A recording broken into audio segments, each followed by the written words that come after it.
మాజీ ముఖ్యమంత్రి పులివెందుల శాసనసభ్యులు జగన్మోహన్ రెడ్డి గారు డిఎస్సిపై ప్రెస్ మీట్ పెట్టడం జరిగింది. అన్నీ తప్పుడు ఆరోపణలే. పాడిందే పాడరా పాసిపనుల దాస అన్నట్టు నెలల రోజుల నుంచి ఏం మాట్లాడారో దాన్నే మళ్ళీ ఈరోజు ఆయన అదే మాట్లాడారు. కొత్తదేం మాట్లాడాల. ఏదో కొత్త విషయం ఏమన్నా మాట్లాడతారని నిరుద్యోగులు ఎగ్జామ్లో పార్టిసిపేషన్ చేసి టీచర్లుగా ఉన్నోళ్ళు వాళ్ళు ఈరోజు చాలామంది ఆయన ప్రెస్ మీట్ చూశారు. మరి గతంలో ఆయన ఈ 2025 డిఎస్సిని రద్దు చేస్తానని చెప్పి గత సమావేశంలో మాట్లాడడం జరిగింది. దాని తర్వాత దీని మీద ఎంక్వైరీ చేయిస్తానని చెప్పారు. ఇంకా ఏ డిఎస్సి కూడా నిర్వహించకూడదన్నట్టు ఆయన మాట్లాడడం జరిగింది. అయితే ఈరోజు ప్రెస్ మీట్లు సారాంశం చూస్తే ఏమీ లేదు. ఏదో కొత్త విషయాన్ని మాట్లాడినట్టు మాట్లాడడం మొదలుపెట్టాడు. బాధేసే విషయం ఏంటంటే అసలు డిఎస్సిఏ నిర్వహించలేని వ్యక్తి నువ్వు డిఎస్సి గురించి మాట్లాడాడు. నువ్వేం చెప్పావు 2019లో నేను వస్తే అసలు మెగా డిఎస్సి ఏంటని క్వశ్చన్ చేశారు. ఆ మెగా డిఎస్సి అనే పదం ఎత్తిందే నువ్వు. ఆ మెగా డిఎస్సి అనే పదం ఎత్తిందే నువ్వు 2019లో ఎలక్షన్ ప్రచారంలో భాగంగా నువ్వేం చెప్పావు?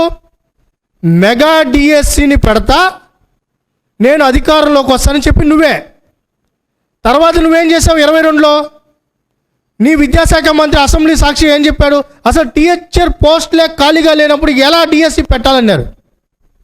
సరే, విద్యాసంఘాలు ధర్నాలు చేశారు, నిరసనలు వ్యక్తం చేశారు. నువ్వు ఏదైతే చెప్పావో ఆ టైంలో జరిగాయి. నిరసనలు వ్యక్తం చేసి ధర్నాలు చేస్తే ఎలక్షన్లో యువత ఓటేయరని ఉద్దేశంతో నువ్వేం చేశావు? 2 నెలలు ఉండగా, ఎలక్షన్కి 2 నెలలు ఉండగా ఒక దగా డిఎస్సిని తీసుకొని వచ్చావు. ఆ దగా డిఎస్సి ఏంటి? 6000 పోస్టులు అని చెప్పావు. దానికి ఒక పద్ధతిలా పాడులా. దాని మీద అప్పుడే కోర్టులో కేసులు పడ్డాయి. ఎవరు వేసింది? ఎవరు? అభ్యర్థులే వేశారు. అభ్యర్థులు కోర్టులో వెళ్ళారు. అంటే ఆయనకి ఆ డిఎస్సి నిర్వహించడం ఇష్టం లేదు.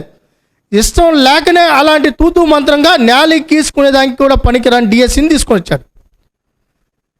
మేము ఒక మాట ఇచ్చాం, చంద్రబాబు నాయుడు గారు ఒక మాట ఇచ్చారు, లోకేష్ గారు మాట ఇచ్చారు, కూటమి ప్రభుత్వం మాట ఇచ్చింది. ఏమని? మేము అధికారంలోకి వస్తానే మెగా డిఎస్సిని నిర్వహిస్తాం అని చెప్పి స్పష్టంగా చెప్పడం జరిగింది.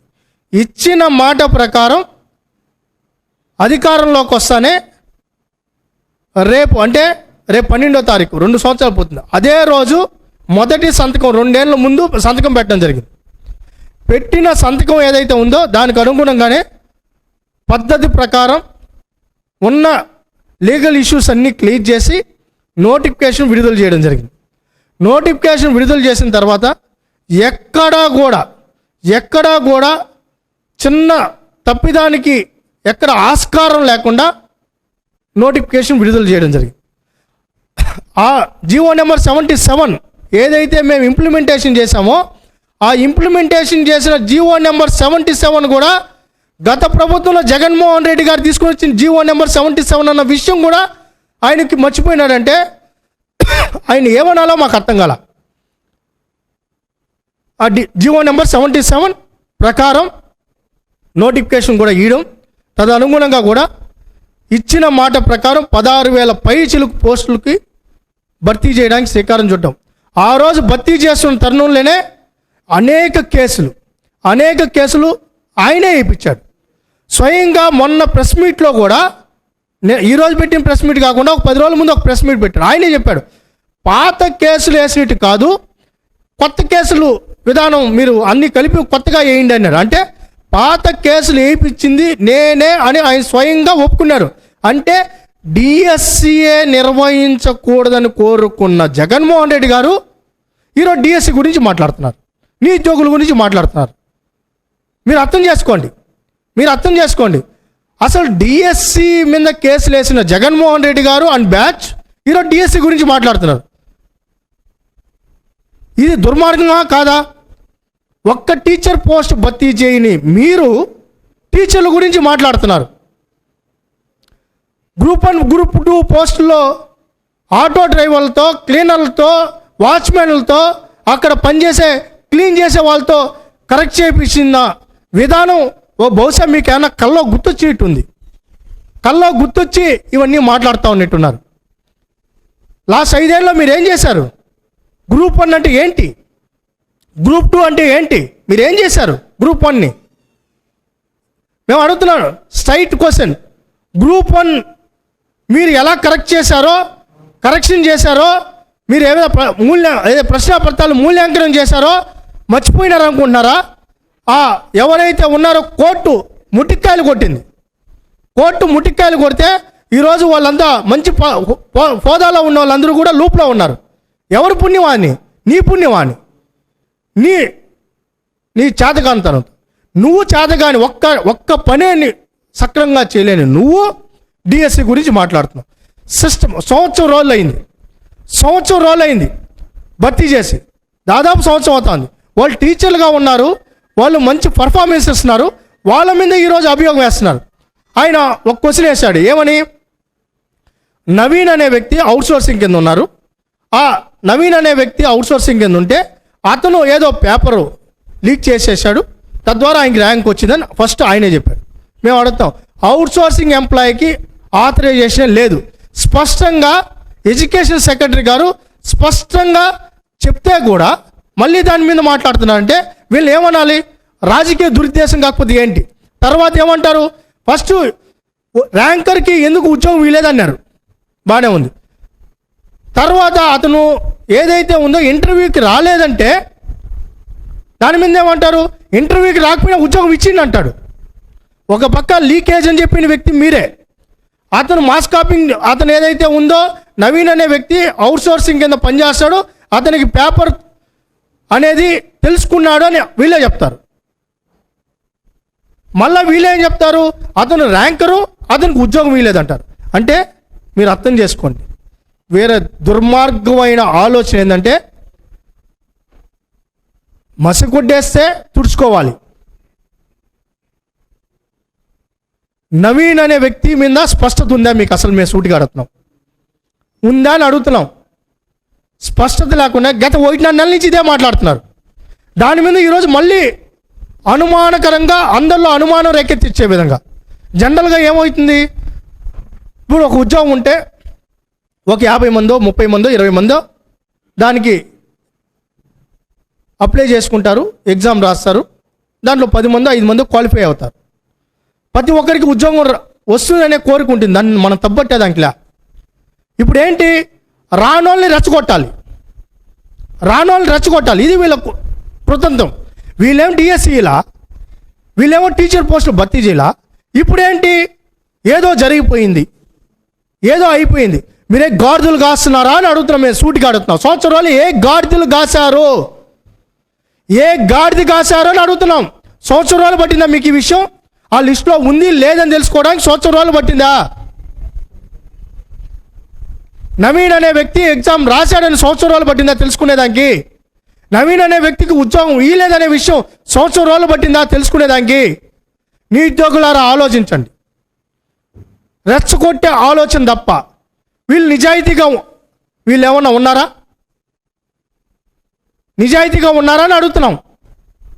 ఉద్యోగమే ఈయన వాళ్ళు, ఉద్యోగం అడిగితే రేప్ కేసులు పెట్టిన వాళ్ళు, ఉద్యోగం అడిగితే అటెంప్ట్ మర్డర్ కేసులు పెట్టిన వాళ్ళు, వీళ్ళు ఈరోజు ఉద్యోగాల గురించి మాట్లాడుతున్నారు.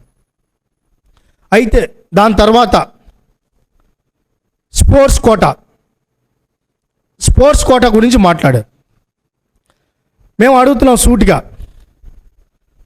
ఈరోజు ఏదైతే దుర్గయ్య ఆయన పక్కనే కూర్చోబెట్టుకున్నాడు, దుర్గయ్య గారిని పక్కనే కూర్చోబెట్టుకున్నాడు. ఆయన నేషనల్ గోల్డ్ మెడలిస్టు, అతనికి ఉద్యోగం ఇవ్వలేదని ఆయన ఆరోపణలు చేశారు. మేము సూటిగా అడుగుతున్నాం, ఆయన ఈసారి Andhra Pradesh sports authority DSC notification అన్నీ ఆన్లైన్లో ట్రాన్స్పరెన్సీగా ఉండాలని, అన్నీ ఆన్లైన్లో వాళ్ళలాగా గ్రామ సచివాలయాల్లో చేతికి తీసుకోవాలి సర్టిఫికెట్లు. ఏ అభ్యర్థి అయినా కూడా ఆన్లైన్ అయినా అప్లై చేయాలి, సర్టిఫికెట్లన్నీ ఆన్లైన్ అయినా అప్లోడ్ చేయాలి. దాంట్లో స్పష్టంగా మనం ఇచ్చాము జీవో నెంబర్ ఫోన్లో ఏమని ఇచ్చాము, ఏదైతే హయ్యెస్ట్ అచీవ్మెంట్ అంటే ఒక ప్లేయరు ఏ మెడల్ అయితే హయ్యెస్ట్గా ఉంటుందో దాన్ని బేస్ చేసుకొని అప్లై చేసుకుంటే ఆ మెడల్ బేస్గా దీనికి అర్హుడా కాదనే నిర్ణయం తీసుకోబడుతుంది. జీవోలో స్పష్టంగా ఇచ్చిన నోటిఫికేషన్లో స్పష్టత తీయడం జరిగింది.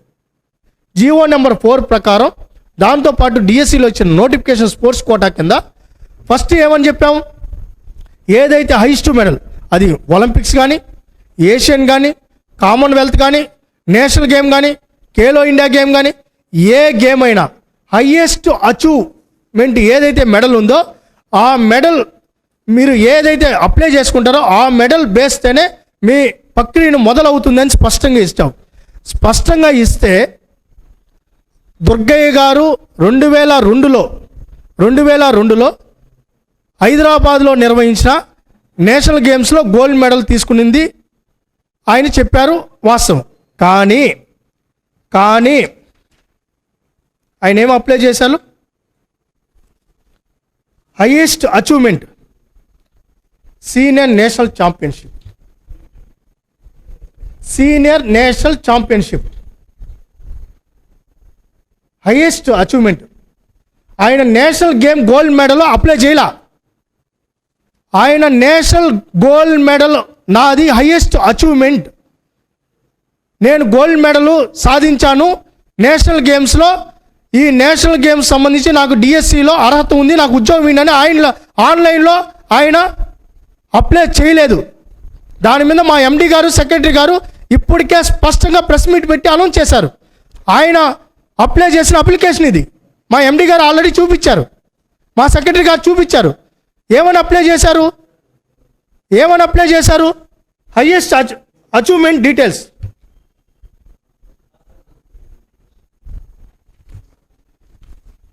ఇక్కడ మీరు అర్థం చేసుకోవాల్సిందంటే national games priority highest, senior national championship అనే ప్రయారిటీ దానికంటే తక్కువ. ఆ తక్కువ అనే దాన్ని మీరు స్పష్టంగా అర్థం చేసుకోవాలి. ఆరోపణలు చేయడం చాలా ఈజీ, ఇది ఒక వ్యవస్థల మీద తప్పుడు ఆరోపణలు చేస్తున్నారు. మనం క్లియర్గా నోటిఫికేషన్లోనే క్లియర్గా ఇవ్వడం జరిగింది. ఏమని ఇచ్చాం, మీరు ఏదైతే అప్లై చేసుకుంటారు, ఉదాహరణకి బీటెక్ ఉంది, మీరు బీటెక్ సాధించారు, కానీ మీరు అప్లై చేసింది ఇంటర్మీడియట్ క్వాలిఫికేషన్తో నాకు ఉద్యోగం కావాలని అడిగారు. బీటెక్ నీ దగ్గర సర్టిఫికేట్ ఉంది కాదన్నలా, నీ బీటెక్ సర్టిఫికేట్ ఉంది అన్న విషయం అధికారులకు కానీ చట్టానికి ఎలా తెలుసు?